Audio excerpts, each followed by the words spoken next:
I know a soldier girl, I know a soldier girl. She went to battle across the water in a long night. I know a soldier girl, I know a soldier girl. She went to battle across the desert in a long night, facing danger for our freedom. My name is Dara Jefferson, and I'm a graduate research assistant with the Native Center for Behavioral Health. I am also a second year PhD student in the College of Public Health here at the University of Iowa. I am originally from Ethiopia, Wyoming, um, but currently reside in Tame, Iowa. I am an enrolled member of the Northern Arapaho tribe from the Wind River Indian Reservation. I joined the Army when I was 17 years old as a 92 Yankee, which is a unit supply specialist. I went to basic training at Fort Jackson, South Carolina. I went to AIT at Fort Lee, Virginia. I went to airborne school at Fort Benning, Georgia, and eventually ended up in Darmstadt, Germany, where I spent the rest of my time in Army.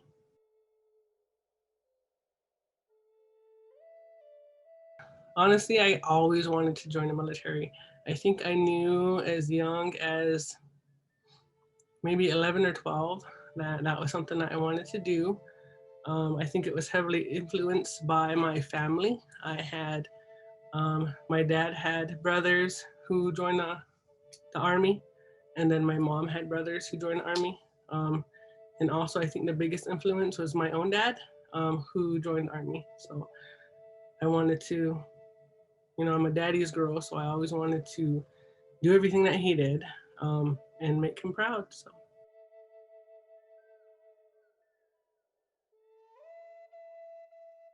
lonely. Um, I was the only Native American um, that I knew of the whole time I was in. I met one other Native American. He was at my permanent duty station in Darmstadt, Germany. He was only there for about the first year that I was there. Um, and other than that, that was it. I was the only one. So it was pretty lonely, but it actually, pushed me to hang out with other groups of people.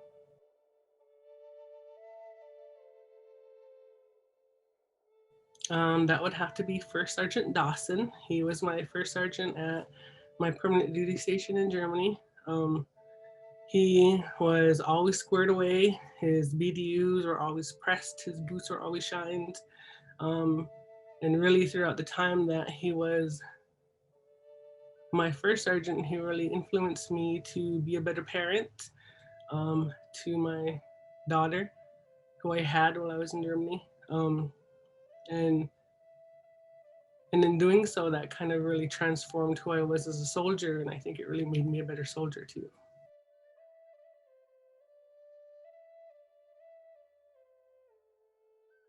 And that would have to come from First Sergeant Dawson. Suck it up and drive on.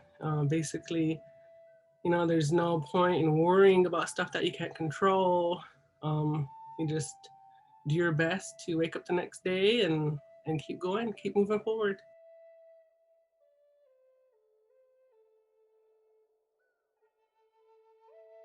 No, that was something else I always knew I wanted to do when I was in high school. I had planned on going into college for psychology and becoming a school counselor for high school students. I did eventually end up going into psychology, but not until after the army. But yeah, it's always something I wanted to do.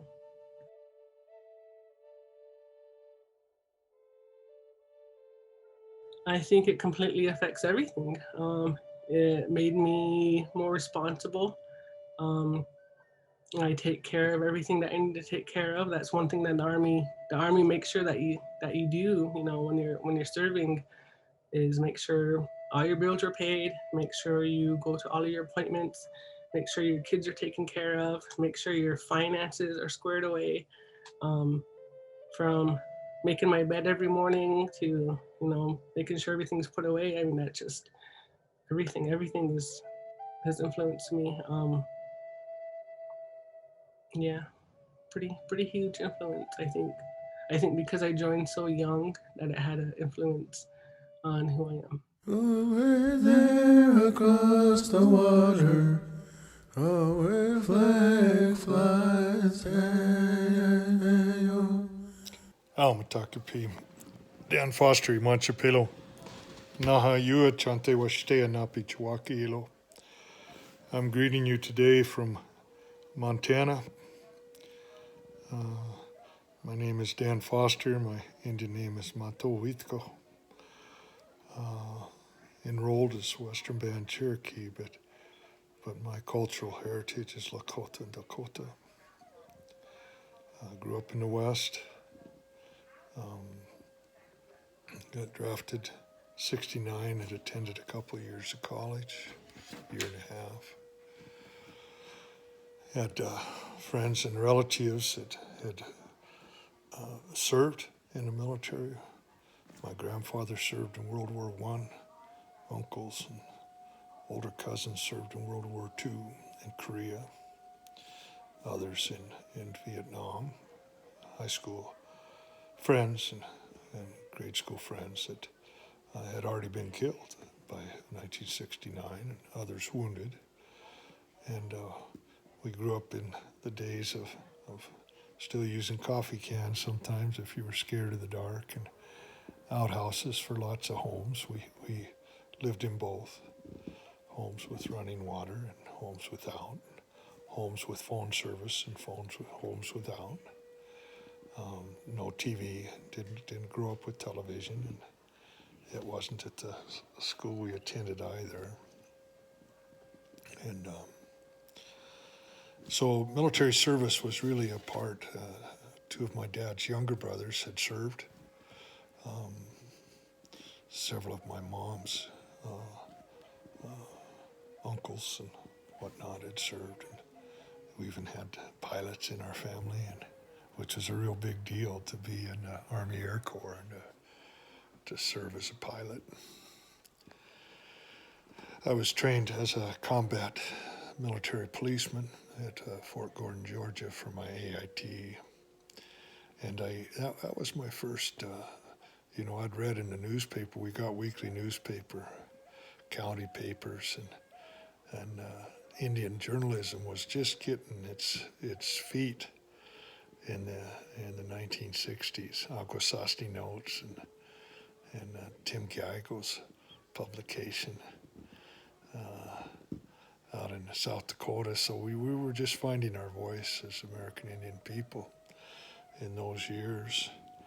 I was quiet in the military. I didn't speak much. I'd never been around black Americans, and I couldn't understand my drill sergeant at basic at Fort Lewis, Washington. I could by the time I got out, but I had to really listen to understand the different regional accents, and we had quite a few Hispanic soldiers too. I'd worked the fields with Hispanic folks, so hablo español muy poquito. I could, ¿Dónde está el baño? Dos cervezas, por favor, and whatever. I could get by with a little bit of Spanish just from some of my friendships growing up and our work in the fields together. But it was an adjustment. I'd never lived with such a broad array of culture, and I'd never lived among dominant society in that way. It surprised me. I was very quiet. I listened a lot. I was fortunate. I was athletic and tall, and I looked pretty white, so I was promoted quickly. And when you're really quiet, people project on you. They project often some of their best qualities. So when I lucked out, because I wasn't necessarily as nice a guy as folks might have thought I was. And folks befriended me that I didn't particularly like or dislike. I just listened. And so they called me Danny. Danny, I'd never been called Danny.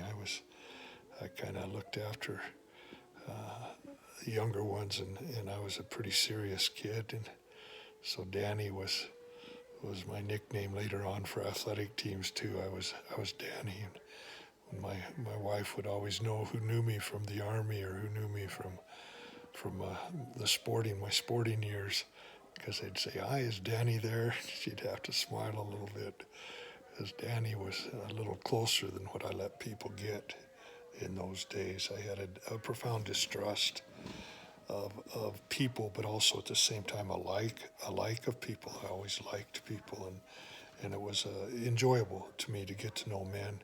I primarily served with other men from all over the United States and even all over the world. We had soldiers that came from South America and Central America in order to have a chance for citizenship. They served and volunteered for combat arms and all, and so that was pretty impressive to me to witness and live with and move with and work with folks. I was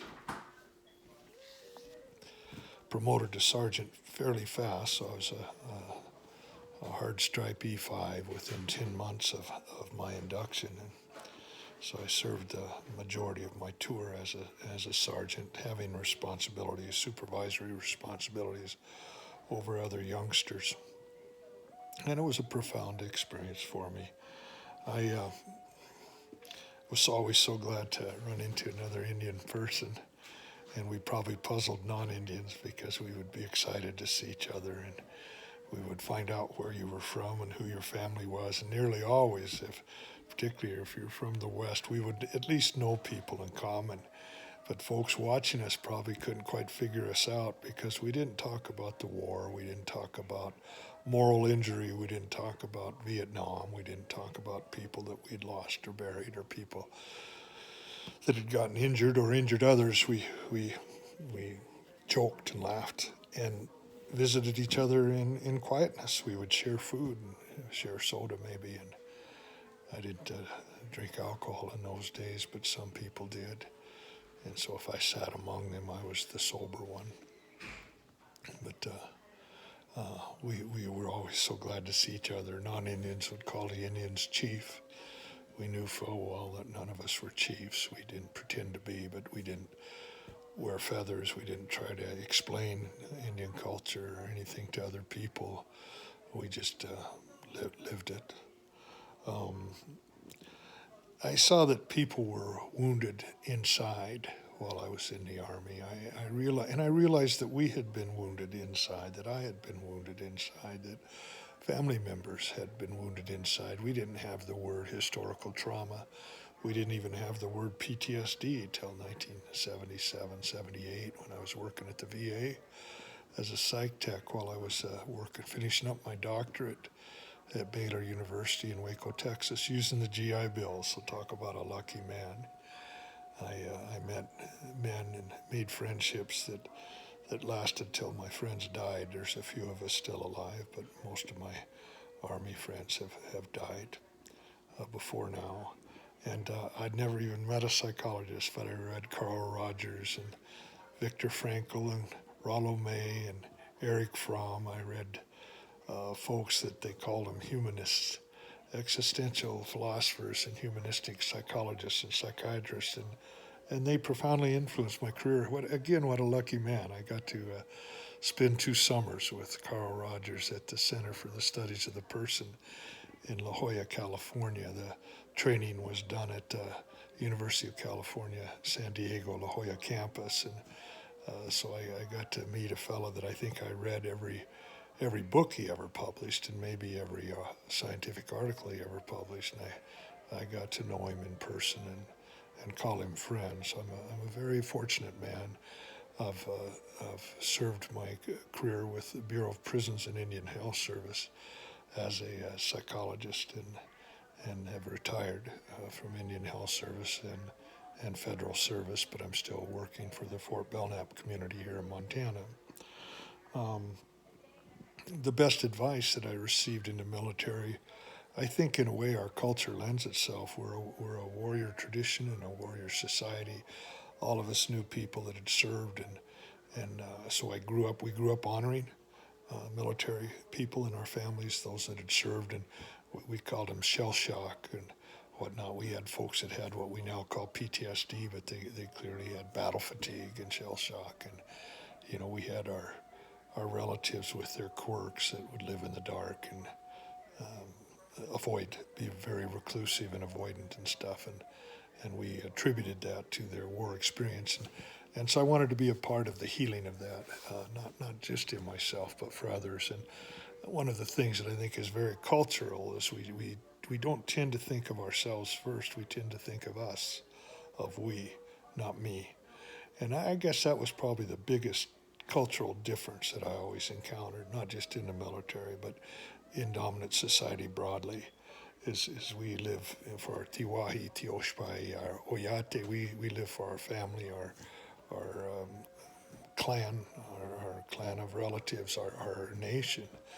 We don't live for ourselves. And so my idea was to serve as a psychologist and somehow bridge both worlds. And I didn't know if it was possible. I didn't know if I could even pass calculus or organic chemistry or any of those courses. They sounded so complicated and so hard, but I came to really enjoy science and really enjoy learning and realize that we use a lot of the scientific method culturally by our observation of nature. And so many of the things that I got to learn in science were actually intuitive for me and made good sense. I'm so thankful for my career in behavioral health, for my career serving others. I don't think I would have been a psychologist if I hadn't have seen what we now call PTSD in so many of my fellow soldiers and recognized it in myself as well. And I've had so much healing from the people that I've served. I guess they want the best they can get, so they give a lot of love and support and affirmation back, and what we call in Lakota Dakua Kaskaskane. They put their energy to mine, and it provided healing. I never did find a cure, but I found a lot of healing. And so I would say that even more than my education, that my military experience was the most profound movement towards a positive direction that I had encountered, and to that time, and it opened me up to loving and being loved by people from other cultures, other religions, other colors, other races, other countries. I got exposed to them and got to be one who cares and got to be one who learned from them. Well, thank you for listening to me today. Blessings to each of you. Doksha Kewachian Kinkte. Later until our eyes meet again. So long.